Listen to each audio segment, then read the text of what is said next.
Former President Donald Trump is taking a bold stand, seeking $100 million in damages from the Department of Justice, DOJ, over the 2022 raid on his Mar-a-Lago home in Palm Beach, Florida. His lawyers argue this search was not only inappropriate, but was also done with clear intent to engage in political persecution. They labeled this as tortious conduct by the United States against Trump. The FBI raided Trump's residence after he allegedly failed to return classified records from his time in the White House, despite repeated requests. The investigation led by special counsel Jack Smith resulted in Trump facing 37 felony counts, but he pleaded not guilty to all charges. U.S. District Judge Aileen Cannon later dismissed Smith's case, ruling his appointment was unconstitutional. Attorney Daniel Epstein, representing Trump, criticized Attorney General Merrick Garland and FBI Director Christopher Wray for approving the raid without following established protocols.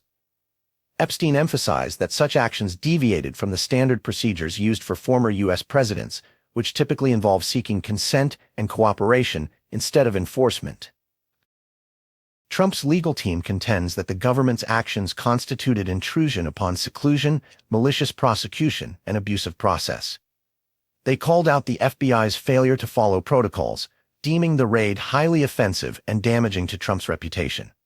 Their claims highlight a perceived political bias within the Biden administration's DOJ, further strengthening Trump's narrative of being unjustly targeted.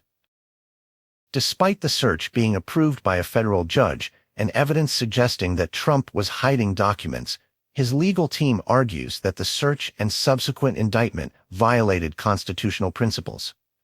Epstein's memo points to the protection of presidential immunity and suggests that the special counsel's investigation aimed to interfere with Trump's 2024 re-election campaign. Critics argue that Trump's lawsuit is a show lawsuit, intended more for political and fundraising purposes than actual legal success. Nonetheless, Epstein plans to move forward if the DOJ does not respond within 180 days, making this a high-stakes conflict with profound implications for the rule of law.